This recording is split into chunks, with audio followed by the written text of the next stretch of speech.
Olá pessoal, esta é a nossa segunda aula de exercícios de matrizes. O primeiro exercício de hoje é esse daqui. Faça um programa para exibir a soma de duas matrizes quadradas 3 por 3 de números inteiros. Deverá ser criada uma função para ler uma matriz, será chamada duas vezes com parâmetros diferentes, e uma segunda função que irá imprimir a soma das matrizes passadas como parâmetro. Então a ideia é, crie duas funções. A primeira é a ler matriz, né? Ela vai receber uma matriz por parâmetro e vai fazer a leitura dos elementos, né, dessa matriz. Então você vai acabar chamando essa sua função ler matriz, passando a primeira matriz por parâmetro, depois você vai fazer uma segunda chamada a ler matriz, passando a segunda matriz por parâmetro, ok? E você também precisa criar uma segunda função que imprime a soma das matrizes passadas, ou seja, somente imprimir a soma de elemento por elemento ali das matrizes, ok? Então, o elemento 00 da primeira matriz vai ser somado ao elemento 00 da segunda matriz e aí você imprime o resultado dessa soma. O elemento 01 da primeira matriz vai ser somado ao elemento 01 da segunda matriz e você imprime essa soma e assim sucessivamente. Pare o vídeo para fazer esse exercício.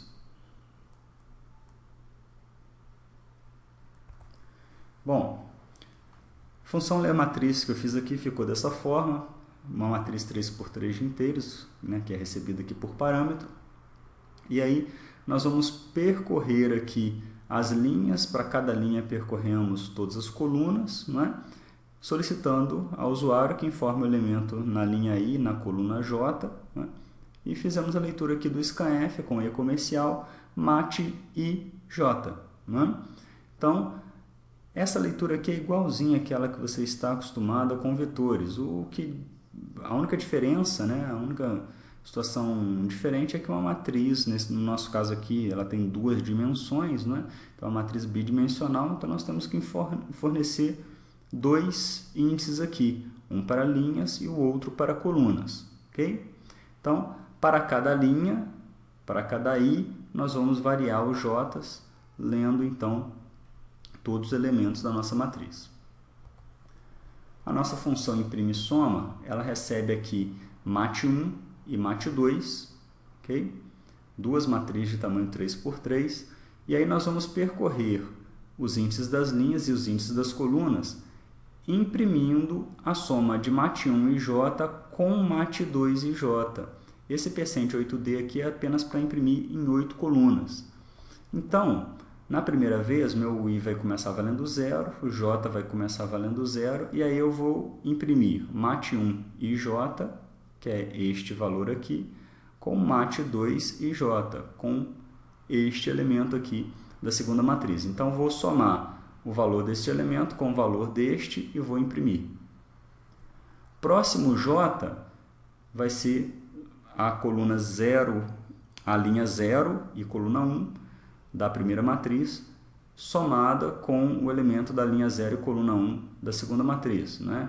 Então, este elemento aqui somado com este será impresso. Próximo J, vamos imprimir este elemento. E aí nós vamos chegar no final do for do J. E olha só, eu estou aqui no último elemento da primeira linha. O que eu vou fazer depois? Vou imprimir o barra N, vou para a linha de baixo, e aí o meu I vai passar a valer 1, primeiro J vai ser 0, nós vamos imprimir então mat IJ, que é o mat1 0, o valor dele, mais mat1 0 desta segunda matriz aqui. Então, mat1 1 0 e mat2 1 0 serão somados e impressos. Ok? Bom, próximo J, vou imprimir o elemento 1 dessa matriz com o elemento 1 desta outra matriz e assim sucessivamente. No main, eu declarei aqui duas matrizes, mat1 e mat2, né? Imprimi aqui matriz 1, dois pontos, só para o usuário saber que ele está preenchendo, né, a matriz 1, e aí chamei a função ler matriz, que recebe aqui mat1 por parâmetro. Depois, eu imprimi matriz 2, para o usuário saber que está fornecendo agora os valores para matriz 2. Chamei ler matriz, passando matriz 2, né, mat2 por parâmetro. Depois, foi chamado aqui a nossa função imprimir soma passando mat1 e mat2, né? E aí será impressa então a soma das duas matrizes em formato de tabela. Temos um exercício extra, que é este daqui. Faça um programa para ler o nome e as 3 notas de 10 alunos. O programa deve imprimir os nomes dos alunos com maior média. Pare o vídeo para fazer esse exercício. Bom, uma das formas que eu tenho de representar os dados que eu preciso para fazer esse programa seria criar 2 matrizes. Essa primeira matriz aqui seria uma matriz de caracteres. Nela eu tenho aqui 10 linhas, né? Uma linha para cada aluno e 101 chars, seria uma matriz de caracteres, 101 caracteres, ok? Por que 101 caracteres? Que aí dá para armazenar aqui, nessa primeira linha, por exemplo, o nome de um aluno com até 100 caracteres, né? Porque eu tenho que lembrar que eu preciso reservar espaço também para o /0, não é?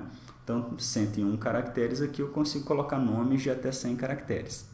Bom, então a ideia seria, isso daqui seria minha matriz de nomes, sendo que o nome do primeiro aluno estaria nessa primeira linha, o nome do segundo aluno na segunda linha, o nome do terceiro aluno na terceira linha, ok?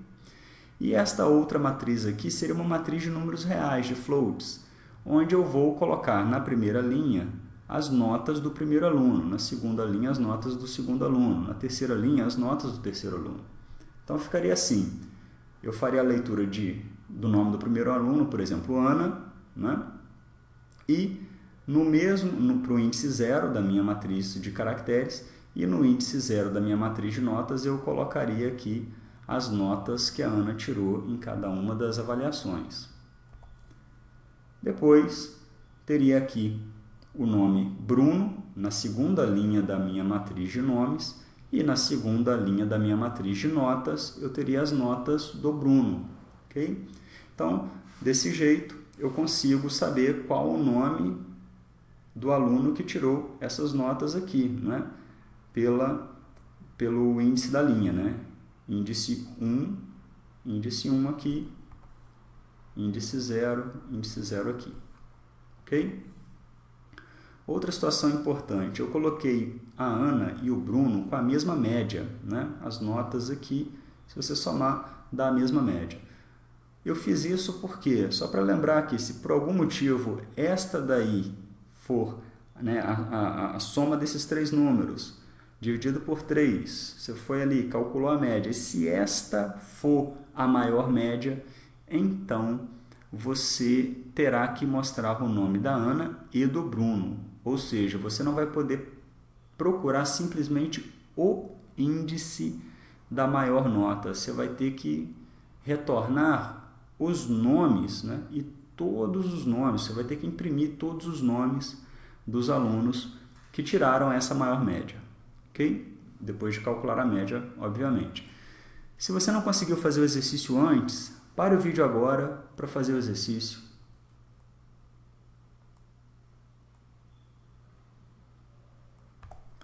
Bom, temos aqui uma função retornar média, então ela retorna um float, né? E ela recebe aqui a nossa matriz de notas, tá? Num alunos, num notas, então é uma matriz de 10 por 3, ok? 10 alunos por 3 notas para cada aluno e recebe também um inteiro aqui, índice aluno.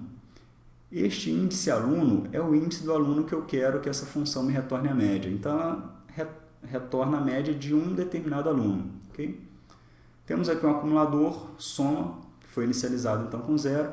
E aí, para cada nota, cada uma das nossas 3 notas, nós vamos acumular na variável soma, né, o valor de notas índice aluno J. Ou seja, o índice do aluno, ele é este que nós recebemos aqui. Nós vamos variar, então, os J para esse índice, né? Então, vamos terminar com soma possuindo então o valor acumulado de todas as notas, das 3 notas deste aluno aqui, ok? Depois nós retornamos soma dividido pelo número de notas. Então, retornamos a média do aluno que está no índice aluno. No main, temos a nossa matriz de caracteres, né, que é onde eu vou colocar os nomes. Então, tenho 10 alunos por 101 caracteres, né? Ou seja, eu posso guardar nomes de até 100 caracteres em cada uma das linhas dessa minha matriz. E a nossa matriz de notas, num alunos, num notas, ou seja, é a nossa matriz 10 por 3. Né? Temos também uma variável média que nós vamos utilizar para receber o retorno daquela função que calcula a média, né, que retorna a média do aluno. E temos também maior média para armazenarmos o valor da maior média. Então, for i recebe 0, i menor do que o número de alunos e mais. Você pode imprimir aqui nome 2 pontos e fazer a leitura do nome desta forma, ou seja, getS de nomes índice i. Mas nomes não é uma matriz, né, bidimensional, eu não teria que passar os 2 índices? Neste caso, não. Se você passa somente nomes índice i, forneceu somente o valor, o índice da primeira dimensão ali da sua matriz, o que resta é justamente um vetor de caracteres, né? Que você forneceu o índice da linha, o que resta ali é um vetor, né? Porque você não forneceu o índice das colunas, né? Então, neste caso, nós estamos passando um vetor de caracteres para getS, que corresponde a todos os elementos da linha i. Ok? Depois, para j recebe 0, j menor do que num, nota, j mais, nós imprimimos aqui nota, passando por parâmetro, então, aqui j mais 1, é só para imprimir nota 1, nota 2, nota 3, né? Nós estamos 3 notas. E aí o usuário vai informar o valor da nota, vamos ler aqui o %f, e comercial, notas índice IJ, ou seja, para o aluno I, nós lemos o nome dele e as 3 notas do aluno I, variando aqui então o nosso J. E esse %*C? Esse %*C é porque assim que nós entrássemos nesse for, seria então lido um nome e 3 notas. A última nota lida, né, ia finalizar aqui o for e aí seria lido um próximo nome. Só que o enter do scanf aqui estaria no buffer, né? E aí qual o problema que você teria? Você teria esse enter entrando aqui no getS, nós teríamos um nome sem nenhum caractere, né? Sem nenhum caractere informado. Então, para isso, nós estamos lendo a nota e utilizando o %*C para já descartar o enter. Então, fizemos a leitura da nota, descartamos o enter, okay? Com %*C. Então, quando voltar para cá, não tem nada no buffer, está tudo em acordo, né? Ou seja, basta ler o nome agora. Depois, para calcular a maior média, nós consideramos que a maior média é a média do aluno que está no índice 0, ou seja, a média do primeiro aluno ali que eu coloquei na minha matriz de notas. Okay? E depois, a partir do segundo aluno, nós vamos retornar a média desse aluno e checar se essa média é maior do que a maior média, né? Sempre que isso acontecer, eu vou atualizar o valor da minha maior média, né? Então, preciso saber qual aluno possui a maior média, considero que a maior média é a média do primeiro aluno e depois eu repito esse procedimento, né, esse processo todo de retornar média para cada um dos outros alunos, checando, então, quem tem média maior do que maior média. Se tiver, eu atualizo o valor da minha maior média, então falo que este é o novo valor da minha maior média. Ok? Então, ao término desse for, a minha variável maior média conterá o maior valor. Aqui foi impresso o valor de maior média, e alunos, 2 pontos, para imprimir o nome dos alunos. E aí eu vou percorrer a minha matriz de nomes, não é? Checando, primeiramente, se retornar média de notas, vírgula i, ou seja, para cada um dos meus alunos, né, os índices variam entre 0 e 9, eu estou checando se o retornar média dele é exatamente igual à maior média. Se for igual, eu imprimo o nome deste aluno de índice i. Se a média de notas da posição i for igual à maior média, eu imprimo o nome da posição i. Ok? Então, com isto, nós vamos conseguir imprimir os nomes de todos os alunos que possuem média exatamente igual ao valor da maior média, não é? Tem como melhorar esse algoritmo? Tem. Uma das melhorias que você poderia fazer aí é mudar a nossa matriz de notas, né? Ela é 10 por 3, você mudá-la para uma matriz 10 por 4. Né? E aí na quarta coluna você pode armazenar a média de cada aluno. Fazendo isso, você não vai precisar chamar o retornar média de novo aqui para fazer essa comparação. Basta você checar se o valor da quarta coluna lá da linha I, né, da sua matriz de notas, se o valor dessa quarta coluna é igual ao valor da maior média. Na próxima aula, nós vamos ter o nosso terceiro conjunto de exercícios. Até lá!